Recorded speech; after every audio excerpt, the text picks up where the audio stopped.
Hello and welcome back to Slick Willy Fly. So today what we're gonna do is an EP baitfish.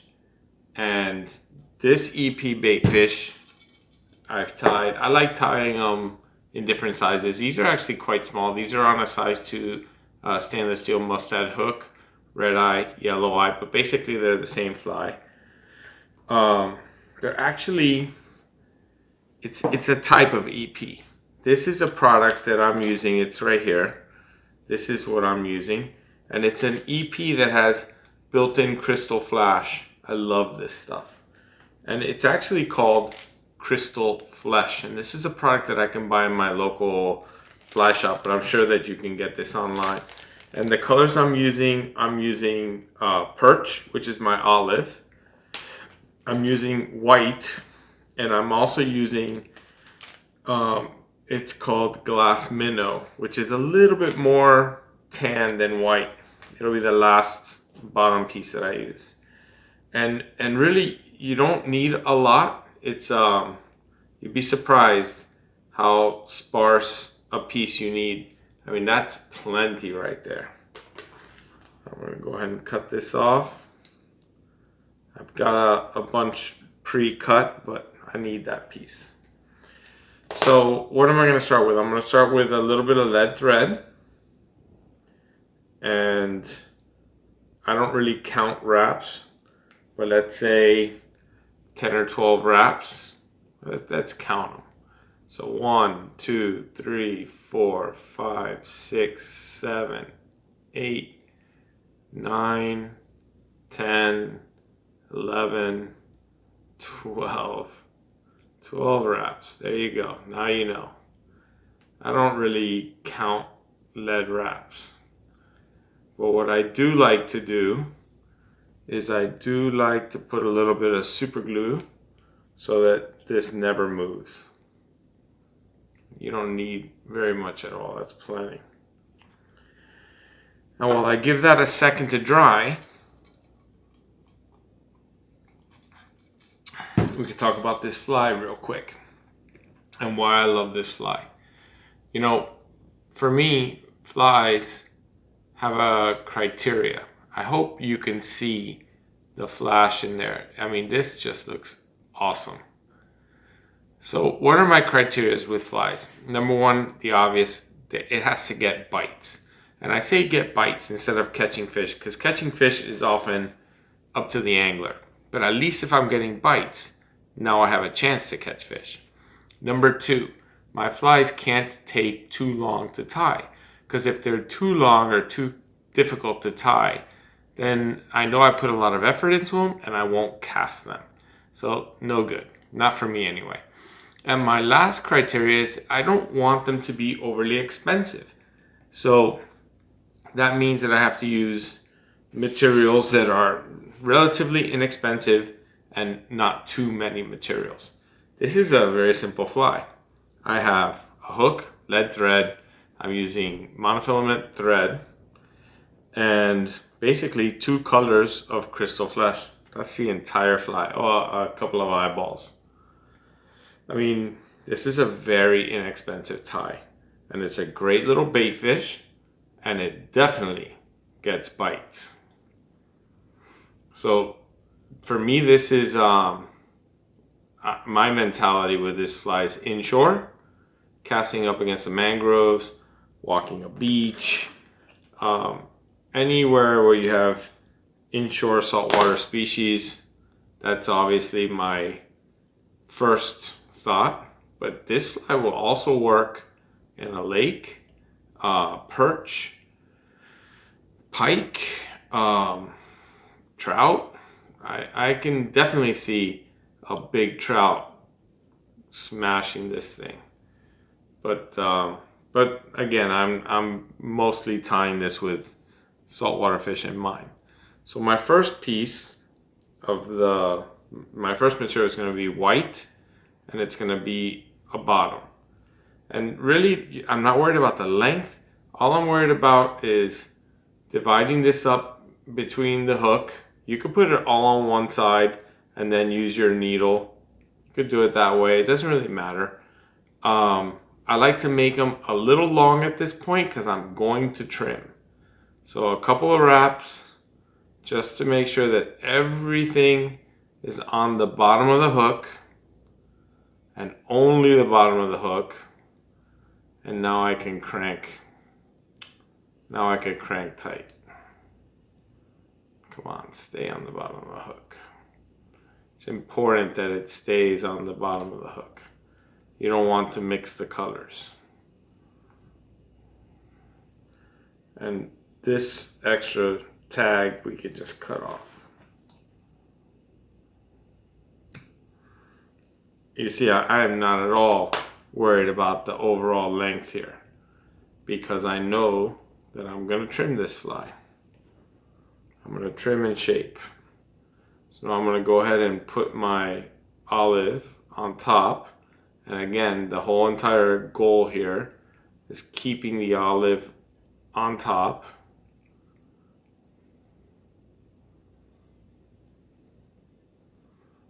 And I can trim that off. You know, you can use white thread. A lot of times I use a strong white thread, and then I will switch at the end to the monofilament. So now I'm basically going to do this in 3 clumps. So I'm dividing my hook shank into thirds. So now I'm going to put the next clump is going to, the tie-in point is about the center of the hook shank. So I'm going to get a good generous piece of white, because it's going to be basically a reverse tie. I'm going to tie this in so that it's maybe a hair shorter than the first piece, but a nice generous amount is going to go to the right of the tie-in point.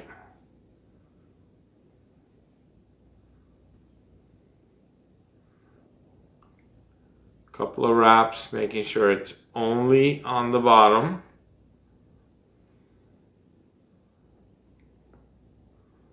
Pull that tight, a couple more, and now I can fold it over. Split the hook best I can. If it doesn't split easy, you can always use your needle to divide it up. Pull forward, and now I make that little wall, and I actually can go over this just a little bit. Now I'm going to do the same thing with the next piece of olive. Again, a pretty generous piece.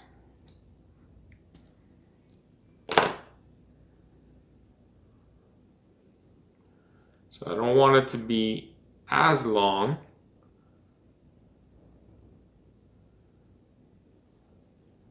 Couple of wraps. This is a super simple tie.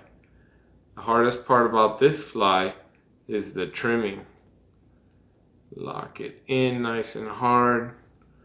Take that to the back. Build a little wall.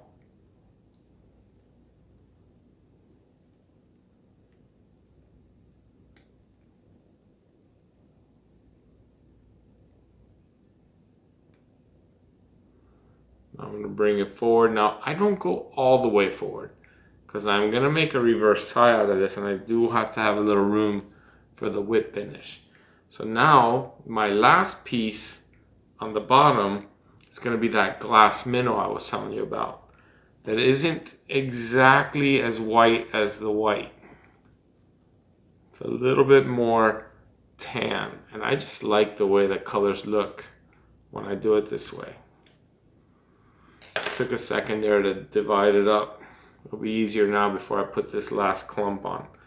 And again, I'm going to do it so that this last clump isn't quite as far back as the second clump that I put on. Divide it on that hook. A couple of wraps. Making sure that it stays on the bottom.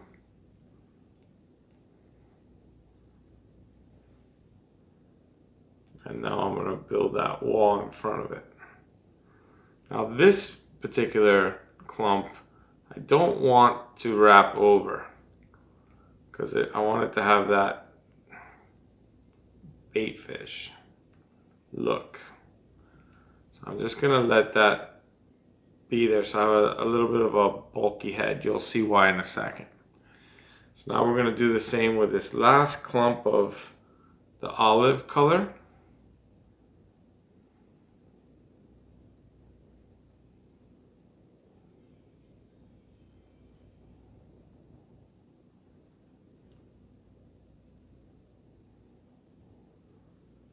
Couple of wraps, making sure it's only olive on top.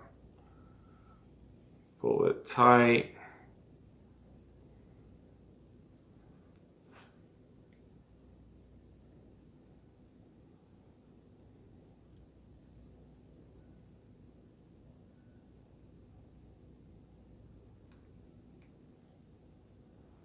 And now this fly is ready for a whip finish.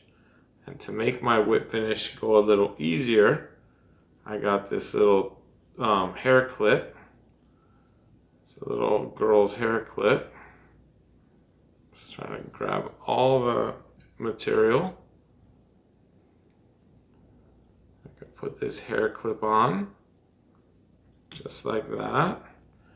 And now it makes my life so much simpler when I want to do my whip finish.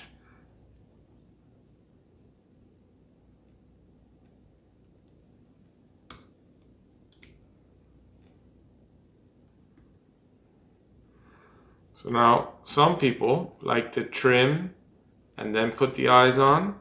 Some people like to put the eyes on and then trim. I cannot possibly tell you which way is better. I can honestly tell you that I do it both ways. And I don't really know why.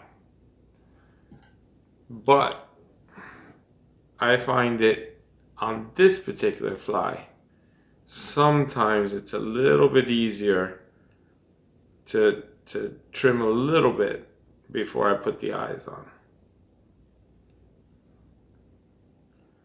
And the way that I like to trim is I like to go ahead and spread this out a little tiny bit, like you see here.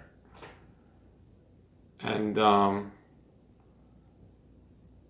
I imagine how it's going to look, kind of the way I'm holding it in my hands right now.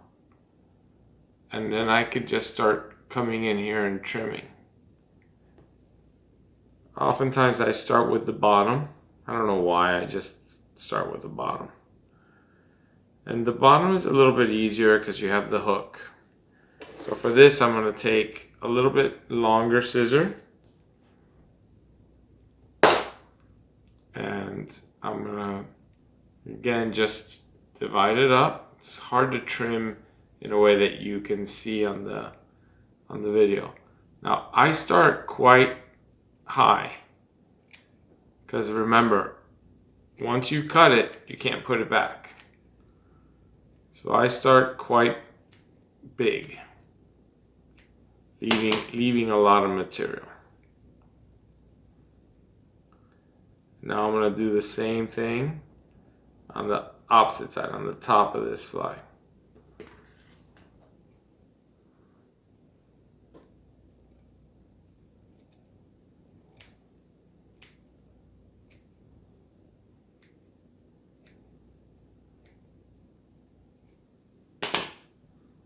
Okay, just like that.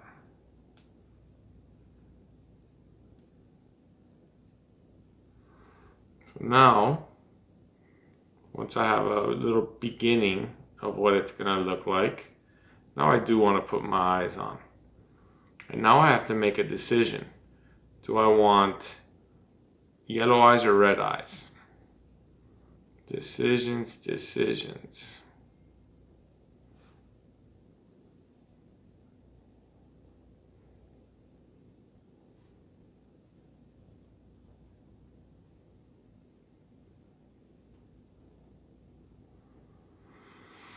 I think I'm going to go with yellow eyes.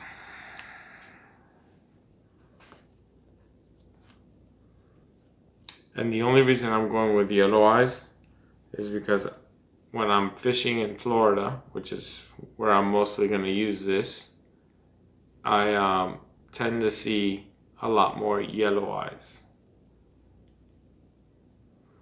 So now I'm going to use the eye of the hook as a guide for my length. And these eyes have a little bit of adhesive to them. So I just want to go ahead and get them stuck on there.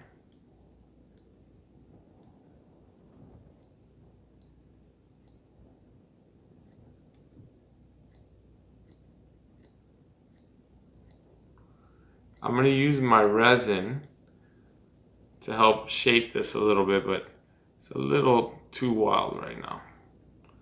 I'm just giving it a little bit more of a trim. You know, you saw how quickly I tied the fly. Now this video is going to be probably 30 minutes long just because of the trimming. The trimming and the shaping. So now I'm going to get a little bit of a thicker UV resin.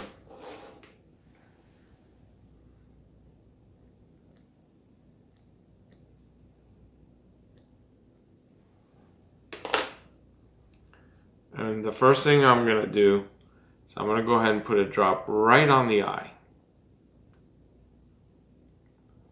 Then I'm going to use this little dispenser tip to push that drop off the eye and onto my material.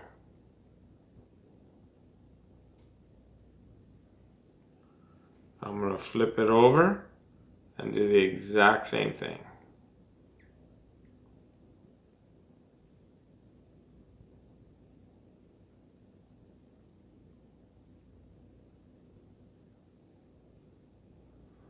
Then I'm going to put a little bit of material of UV resin on in front of the knot. I know that this sounds crazy and it doesn't look good, but it's going to look good. Now the nice thing about UV resins is that you're not in a rush. So I have a needle that's a little bit older that I use just to move stuff around exactly the way I want them.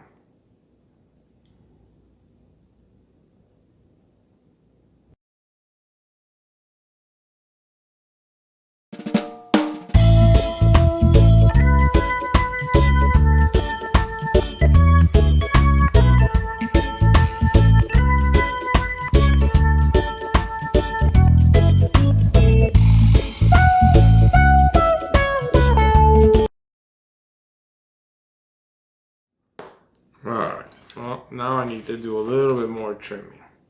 I got it close to the way I want it to look.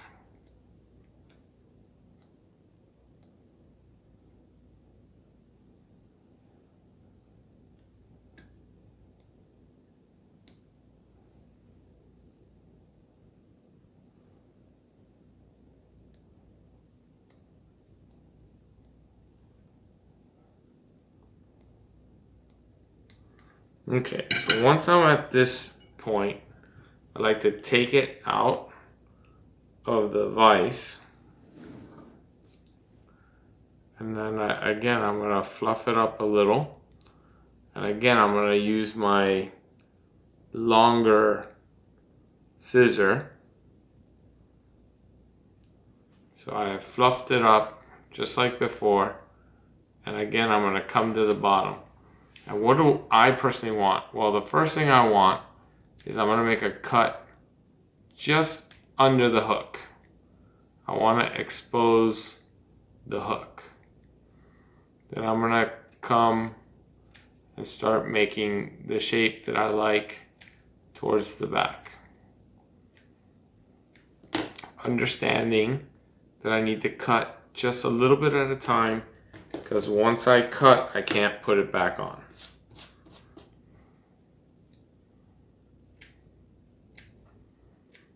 But I do like to use these little bit longer scissors because they allow me to make like one cut. So now I'm going to come back up to the top of the fly a little, and I'm going to do about the same. And of course, I'm just making that shape. Just making that shape we're looking for. A little at a time. Now personally, I think this fly is too long. I want this fly to be about there where it's going to end. So I need to start coming in here and trimming that length.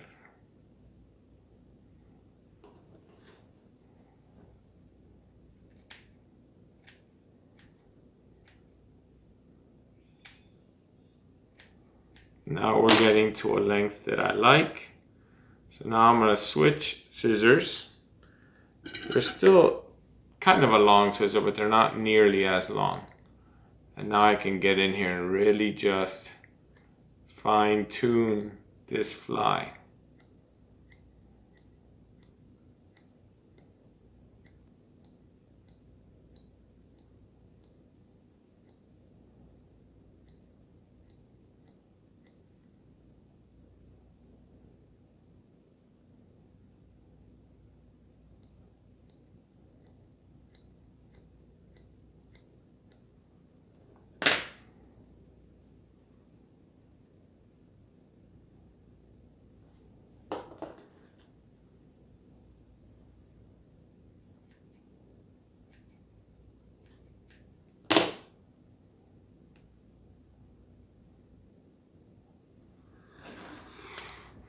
Now, EP fiber, it doesn't have the action that like bucktail or craft fur or some of these other materials that you often see me using.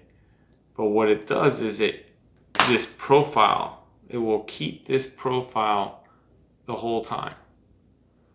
It'll keep this little baitfish profile. And you see I'm starting to really get to the profile that I'm looking for.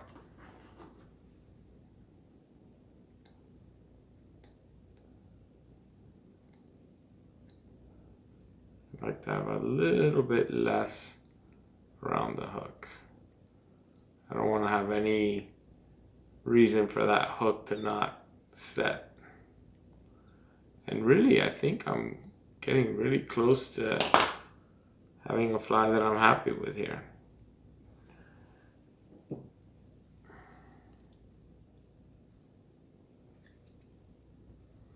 I might do a little bit more trimming, but you get the general idea.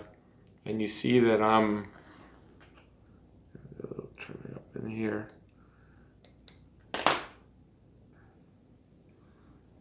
It's basically, it's the same fly, damn near the same length. Just a little bit, this one's a little bit more polished, a little bit more trimmed up. I gotta do a little more trimming here. It's a little bit on the wide. I'll trim a little bit down, and in the end it'll look like this. And you see the great flash. You can use red eyes. You can use, different, obviously you can buy this crystal flesh. They make this in probably 15 different colors. This stuff's great. Highly recommend it. I love it. I hope you guys enjoyed the fly. I know that this video is a little long because of the trimming and all, but thank you for watching. Don't forget to hit the like and subscribe, and thank you for having a cocktail with me. See you on the next video.